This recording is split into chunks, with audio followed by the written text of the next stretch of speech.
Welcome, ladies and gentlemen, to the channel. It's your boy, World of Wrestling, here today to discuss about AEW Revolution 2024 review. This was an excellent pay-per-view, well worth the purchase of $49.99. I am highly happy with what happened here last night. I do wish that the shows were like 3 hours on a Sunday night and the show ended at 11:30. That way I could do a review for you guys and get it done and over with instead of putting it off just before Raw starts or something like that. And I got to get back in the swing of things, doing reviews as soon as they are done or a day after, so that I'm not like falling behind on the content. But yeah, this show was fucking awesome. There wasn't really a thing on this show that was bad. I mean, you could have taken a few things off the card, like 3 matches and leave 6, but still, even with the extra matches included, this show was a fucking good one, a very good one. The main event was extremely dangerous.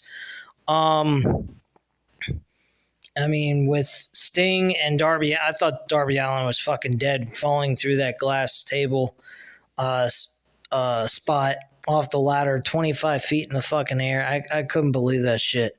The guy's out of his freaking mind. How he was able to even stand is beyond me. I have no idea. The guy's absolutely crazy. But anyway, let's get into it. Christian Cage defended the TNT title against Daniel Garcia in a fairly decent, okay opener. I actually wouldn't have booked this match as the opener. It would have been Eddie Kingston, Bryan Danielson for the Continental Championship. Because that match was far better of an opener than this. This was a good match, but to be as the opener of the show, I'm against it.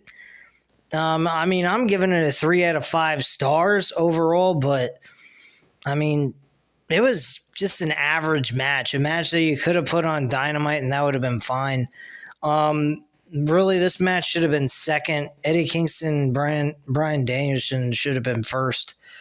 But yeah, this was an okay match. Nothing too much to speak of here. It was just a fairly decent matchup overall. Christian, though, has done an amazing job as the TNT champion. He's played a heel very well.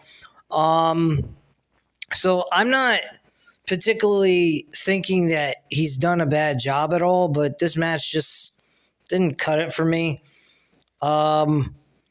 He needs a better opponent to go up against because this match just really didn't cut the mustard for me anyway.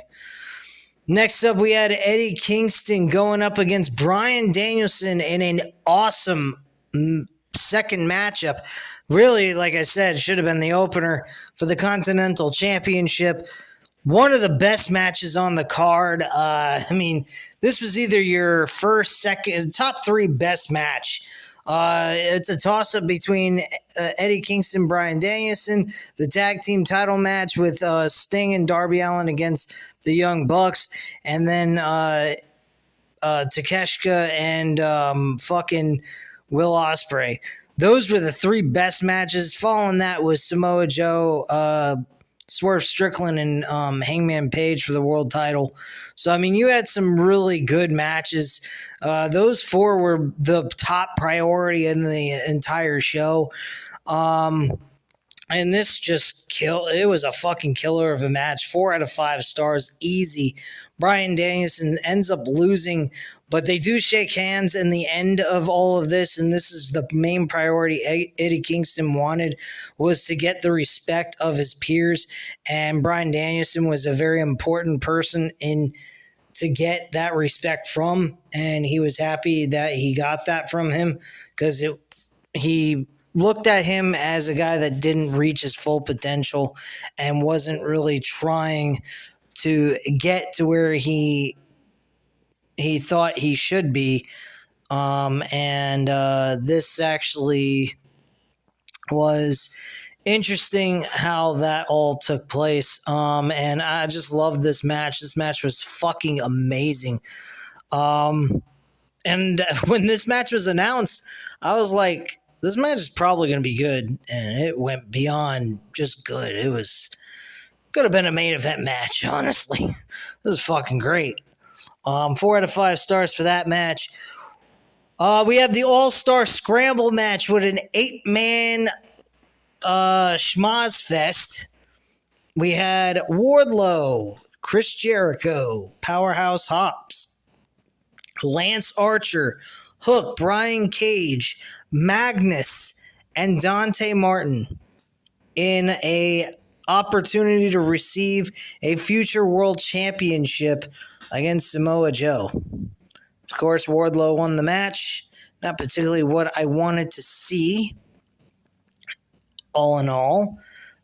Personally, because of the fact that Wardlow, I think, needs more time to beat bigger names on his way to a world championship opportunity. So I didn't think that this was worth giving him the win. I mean, he shouldn't be part of the decision. I think a guy like Chris Jericho getting another shot for the world title against Samoa Joe would have been suitable. I know a lot of people would disagree with me on that, but I mean, we're talking about this scramble as something that we're probably going to book for Dynamite, more than likely for this world title match. This is not a match where we're going to be looking at the next world champion beating Samoa Joe. I really don't think that would have been the case. I don't think Wardlow getting this opportunity is going to give him the world championship at all. So I'm not too fond of the idea of Wardlow winning this match, because at the end of the day, he's going to suffer an L, and then he's going to start right back where he came from. Start all the way back from the beginning. I don't understand the booking of Wardlow and why they keep fucking him up, but it is really a crying shame, and I'm against this. This was a total bad decision. I was telling Matt 87 Eagle this too. I was telling him, I said, this is not something Wardlow needs to win.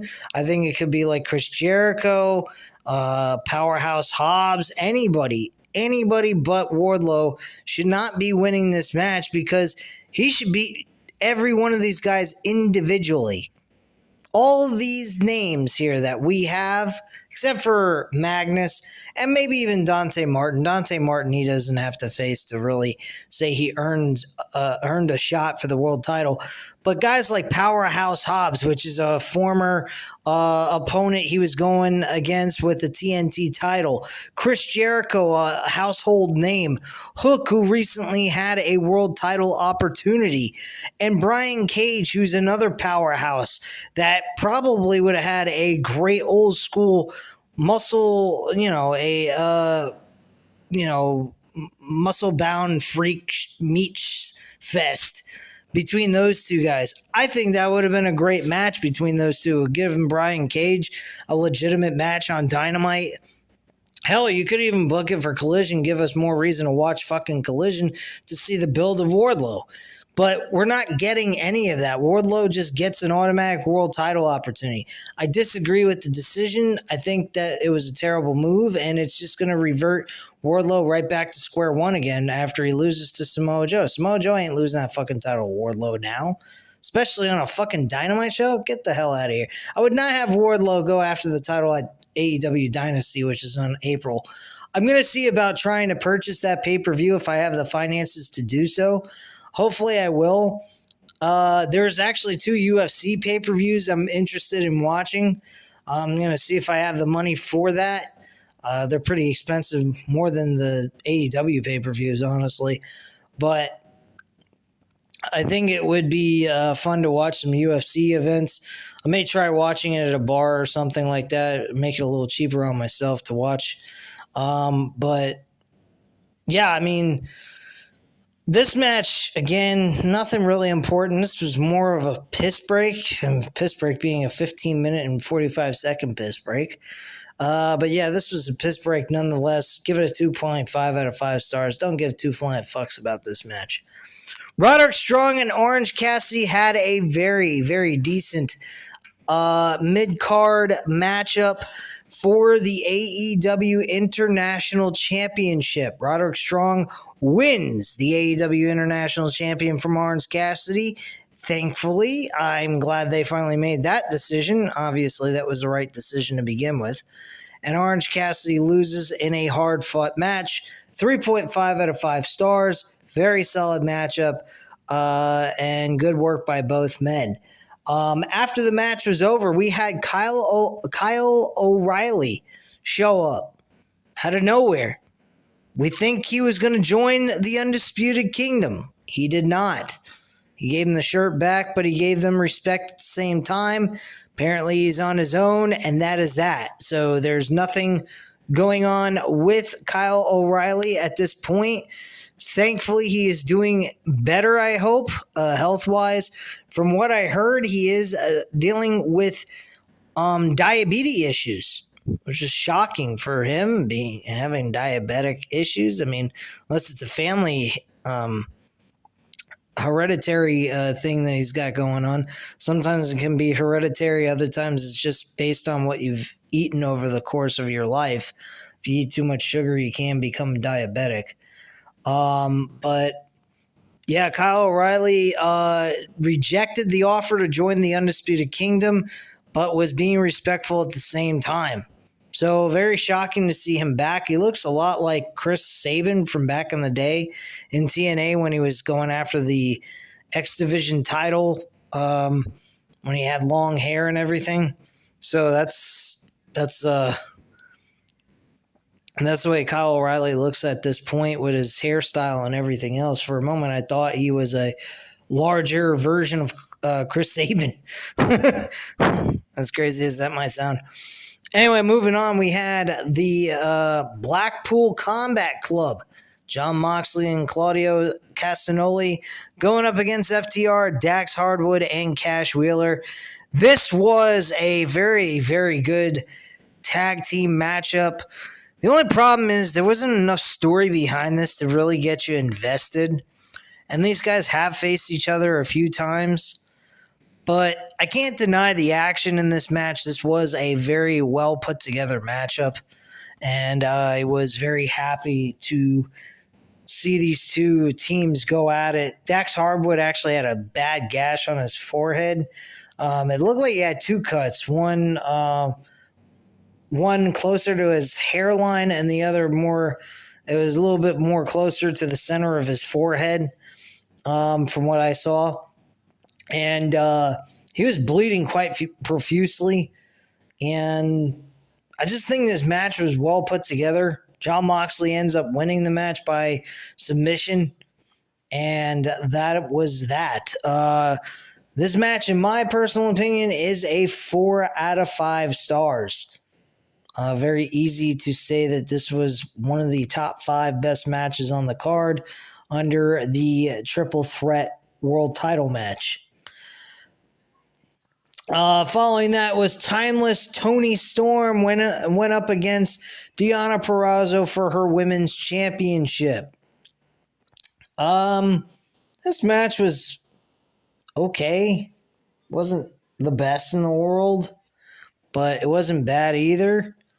I'd say it's a 3 out of 5 stars. Toni Storm retained her championship, and maybe we'll see a little bit of an extensive storyline between these two ladies, and we move forward to AEW Dynasty and see how everything pans out for the Women's Championship. There's also Mercedes Moné. I'm sure she's going to have a match on the Dynasty pay-per-view or possibly a Double or Nothing. So keep an eye out for that. Next up, we had Will Ospreay and Takeshita going one-on-one. Holy fuck. This was unfucking real of a match. Really, it was just a barn burner. And Will Ospreay, I gotta say, is an amazing wrestler, but he puts his body through unimaginable pain. Same with Darby Allin. I really think that these two guys need to tone down their work in the ring so that they don't shorten their careers, because they are really talented performers. And they don't need to be putting themselves through all that kind of pain and suffering. I mean, Will Ospreay had fucking bruising all down his back. There was one spot where Takeshita went ahead and looked like he was going to do a suplex, and instead just tossed him up in the air, and he fell flat on his back onto the turnbuckle. I mean, one false move, he could have landed right on the ring post and broke his back. I mean, this shit is not safe work environment, in my opinion. I mean, you would not see shit like this in the WWE. This is not smart by the performers. They got so many injuries. Even fucking Hangman Page has got an injury going on here. I mean, this is nuts. These guys really put themselves through unnecessary amount of pain, and I don't quite get it. I think it's absolutely crazy. But it is what it is, I guess. But, yeah, Will Ospreay and Takeshita, they fucking killed it. 4.5 out of 5 stars. Unbelievable fucking match. Really an unbelievable match. Samoa Joe defended the World Championship against Hangman Page and Swerve Strickland. Apparently, Samoa Joe won because Hangman Page's focus was on trying to prevent Swerve from winning the title and not himself winning the championship. So he taps out before Swerve could actually break up the submission. Sounds kind of dumb to me if you really think about it.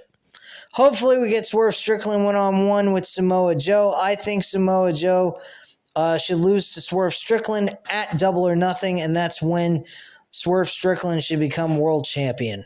And it should be a one-on-one match. That's just my personal opinion. I think this was a 4 out of 5 stars. Great matchup between these these three men.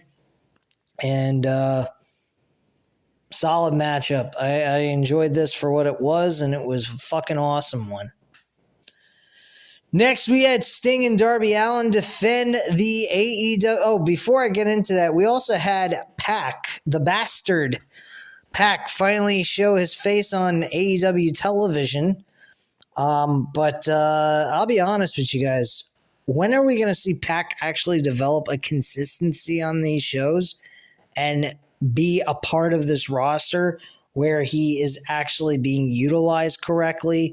Maybe even a continental, international, or TNT, or even fucking the world championship even, or competing for the world title at least. I mean, when are we going to see that? I want to see it. I want to see it for Pac. I think Pac is a very talented wrestler, and he has the ability to possibly give us a great, consistent character development as well. I think he is awesome.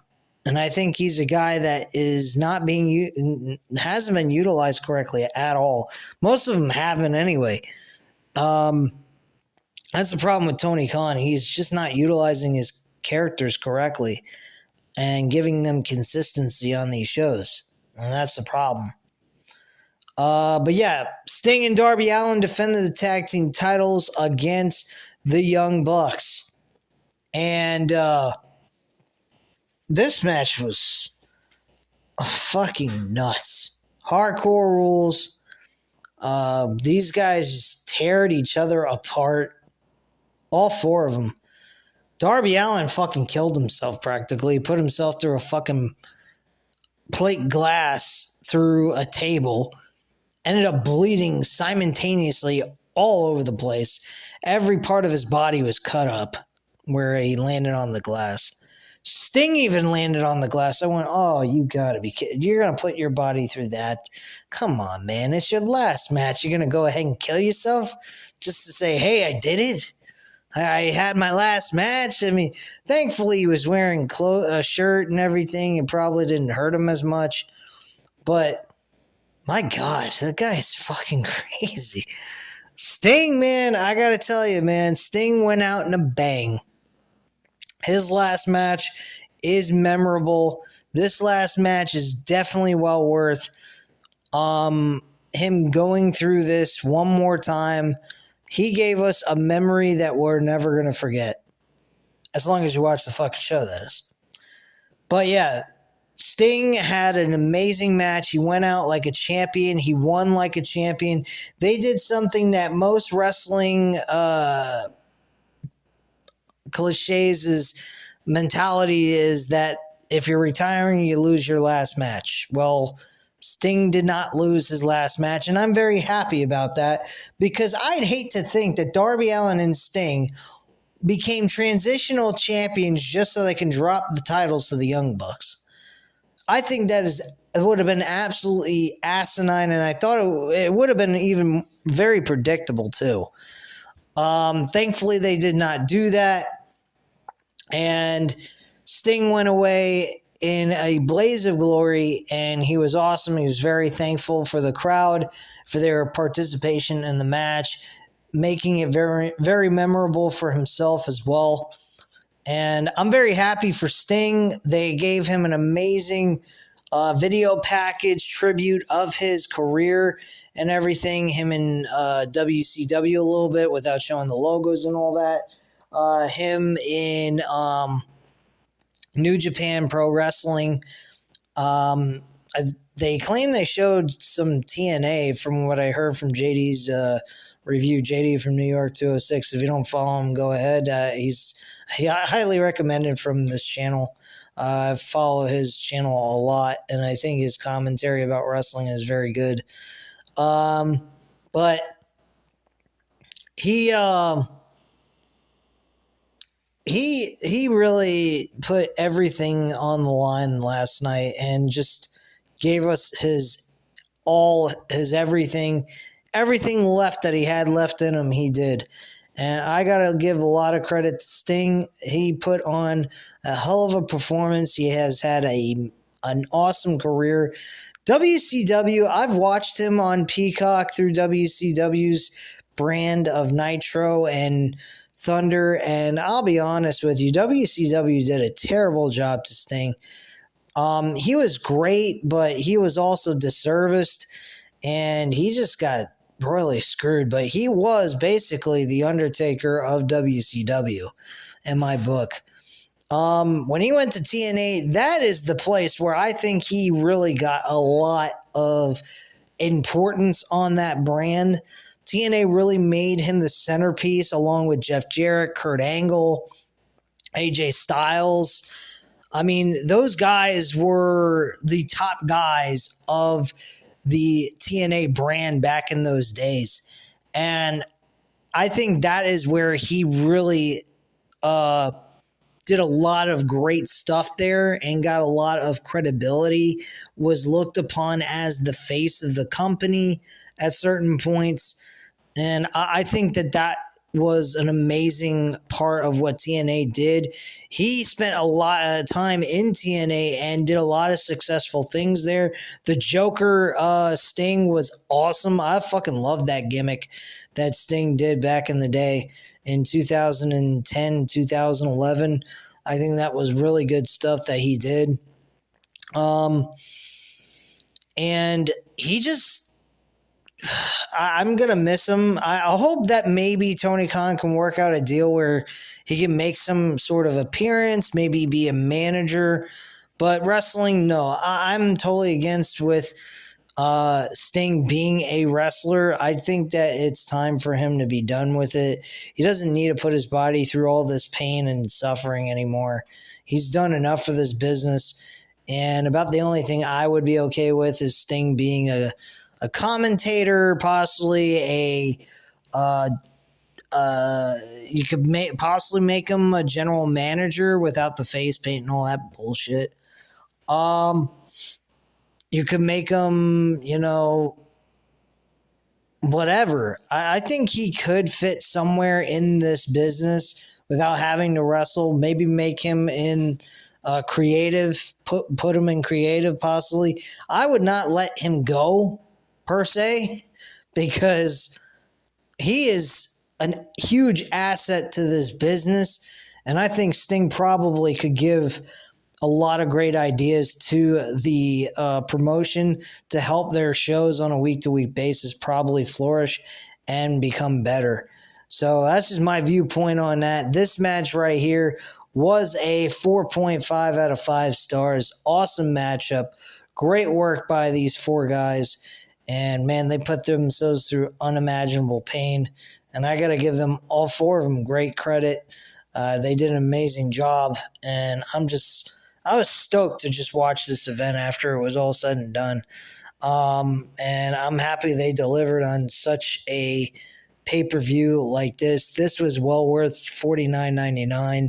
This wasn't just one of these, oh, it was good, blah, blah, blah. It was a really, really good show. Probably very hard for them to overbook, hard for them to outbook this one. The only way that this could become better for the next pay-per-view or any other pay-per-view for this year compared to this is storyline-driven builds into these pay-per-views that give us a real big interest in these promotions or in these matches leading into the pay-per-views themselves. But I will say this, I really hope that Tony Khan has a plan on getting a streaming service at some point, because paying $49.99 a month for every single pay-per-view is not going to be an easy task to do. It is very difficult. It is hard for me to even scrap that kind of change on a consistent basis when I also have bills and other interests that I have that I want to do. So forking out $49.99 every single month, it's kind of a strain on my pocketbook, but I'll try to see if I can go ahead and do that without putting myself in any financial strain. But if I can afford it, I will let you guys know and let you know that I'm doing a review on it. If not, then I guess I won't be doing a review on it, and that'll be that. And I'll just figure out a way to get the pay-per-view at another time and review it at another time, I guess. But that's pretty much all I have to say at this time, so you know what to do. Hit the like button if you like this video. Hit the subscribe button if you're not already subscribed to the channel, and leave a comment down below. I'll definitely get back to you on that. Thank you guys very much for watching, and have a great night, guys. Bye.